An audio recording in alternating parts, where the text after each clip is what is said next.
Hola, ¿cómo están? En primer lugar, les quería aclarar que yo voy a leerles mi testimonio, porque entiendo que este proceso de escribir la propia historia nos lleva a después poder leerla y releerla y reescribirla. Y si bien no podemos cambiar nuestro pasado, sí podemos cambiar nuestra forma de leerlo y también de contarlo. Entonces, así entre paréntesis, las invito a cada una de ustedes a hacerlo también, sin miedo, o mejor, venciendo los miedos.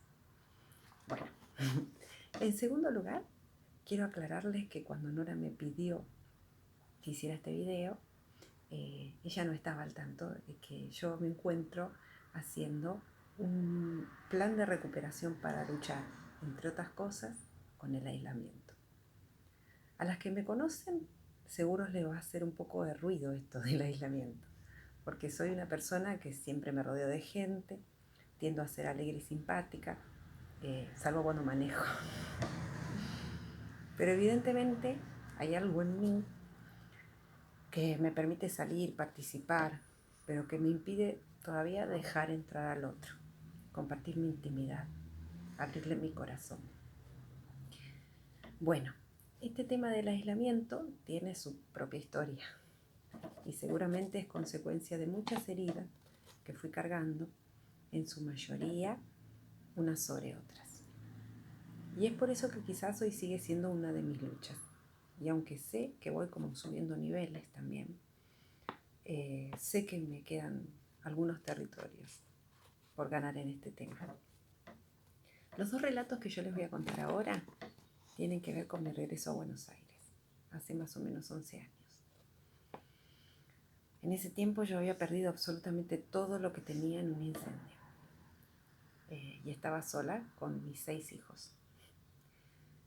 El mundo en el que vivía se había desmoronado y había perdido todo menos lo indispensable, mi propia vida y la de mis hijos. En aquel tiempo también una tía nos alojó en su casa y nos invitó a su iglesia. Ahí los peques se engancharon rápidamente y yo me rodeé de buena gente. Era lo que nos estaba haciendo falta. Pero sin embargo, también hubo gente en esa iglesia, parte del liderazgo, que aún conociendo mi historia, me juzgó por mis carencias. No les puedo explicar el dolor profundo que me causaron. Quizás porque, como les dije, muchas veces las heridas se acomodan unas sobre otras. ¿Vieron eso de que el árbol caído todos hacen leña? Bueno, pareciera paradójicamente cumplirse en aquellos lugares donde deberíamos ser más cuidados. Me encontraba desorientada, sobrepasada, aturdida y a su vez no tenía el tiempo para descansarme a pensar en todo eso. Debía trabajar mucho y sacar adelante a mis hijos, cuidar su salud, sus estudios. Necesitaban tanto y yo estaba tan sola. Caminaba 15 kilómetros por día para ir y volver del trabajo y así ahorrarme el dinero del colectivo. Y con eso pagaba la mitad de la cuota del colegio de los chicos. Trabajé las vacaciones completas una vez para comprarle una cámara de fotos usada a mi hija, porque quería estudiar fotografía en la escuela municipal. He hecho cosas que solo yo y aquellas que nos quedamos solas peleándolas sabemos. Creo que muchas saben de qué estoy hablando. En un campamento de la Igle, la más peque, que tenía 3 años en ese tiempo, había dicho que yo no le había puesto bombachitas en su mochila. Ningún adulto revisó su mochila. Ningún adulto le preguntó a los otros 3 hermanos que estaban en el mismo campa. Ningún adulto me avisó y pasó el campamento. Un año después, cuando fui a llevarlo a un nuevo campamento, se me acercó una de las maestras y me dijo: mami, este año sí le trajiste ropita interior, ¿cierto? Yo no sabía de qué me hablaba. Nadie me había dicho nada durante un año lo que había sucedido en el campamento anterior. Pero sin embargo, lo habían hablado en el ministerio, me habían criticado durante ese tiempo y aún lo recordaban. Esto parece una triste anécdota, pero le fue suficiente a mi pastor de ese momento para que, al completar la carta de recomendación cuando decidí ingresar al seminario, pusiera que yo no poseía ninguna fortaleza y que primero debía hacer luz en mi hogar. Mientras escribo esto, anoche, lo escribía y lloraba. La gente suele creer, esto aparte, ¿no?, del tema que venimos hablando, pero la gente suele creer que cuando una llora es porque no ha podido superar algo. Y no, queridas, eso es cuando una se paraliza. Cuando una llora pero sigue caminando es porque aún duele. Y porque quizás haya cosas que le sigan doliendo toda la vida. Eso es humanidad. Y no olviden nunca que Jesús también lloró. Y también se enojó. Somos humanas. La otra anécdota de esa misma época tiene que ver con otra iglesia a la que mi tía y tenía una amiga y visitaba. Ella le contó a su amiga mi situación y habían empezado a orar.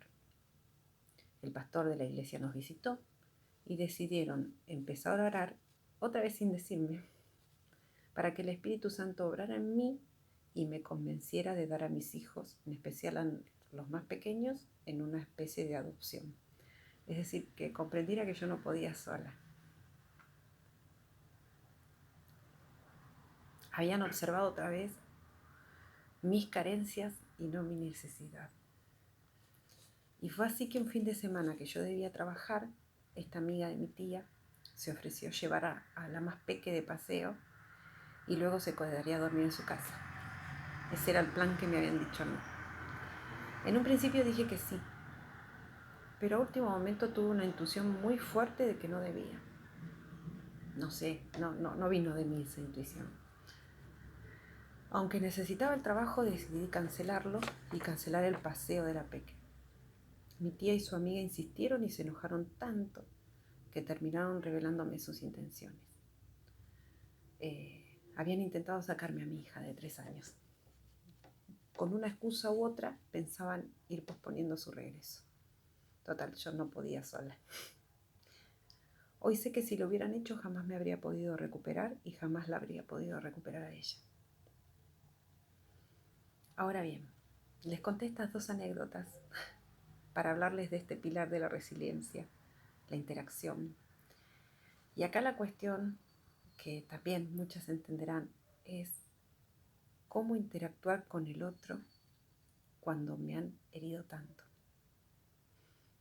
Siempre cuento en mis talleres que cuando alguien nos daña, el mayor daño que nos hace no es en lo físico ni en lo material, es a nuestra confianza. En el mejor de los casos, dejamos de confiar y en la mayoría de los casos aprendemos a confiar mal. Y sabemos que la base principal para la relación es la confianza. Entonces, para hablar de este pilar, hice una lista de pros, que no es muy larga, pros a favor de la interacción. Ustedes seguramente puedan agregar más ítems a esta lista, pero bueno, estos poquitos que enumeré son bien potentes. En primer lugar, los malos son los menos, es decir, los que nos dañan son los menos. Gracias a Dios, aunque a veces ocupen lugares estratégicos. En segundo lugar, los buenos valen la pena y su amor sana. Yo les dije que me había rodeado de gente buena y ese es mi mayor recuerdo y al que me aferro. Seamos de los buenos. Y en tercer lugar, cuando Dios abre una puerta, nunca hay solo un paisaje detrás de ella. No nos abre la puerta al campo libre. Siempre hay alguien detrás de la puerta. Siempre hay al menos un otro como nosotros. Bueno, que Dios las bendiga y puedan trabajar este pilar y realmente esos lazos de interacción que forjan entre ustedes sean sólidos, buenos, contenedores y presentes. Hay un ministerio, esto no está en las notas, pero lo agrego. Hay un ministerio que quizás en distintas iglesias donde funciona tiene distintos nombres, pero es el ministerio de la presencia. es estar cuando el otro necesita. No aconsejar, ni hablar, ni dar opinión. Estar. Estar y decir, yo estoy con vos, yo te acompaño. Eso es lo más importante. Y eso también sana. Bueno, que Dios las bendiga.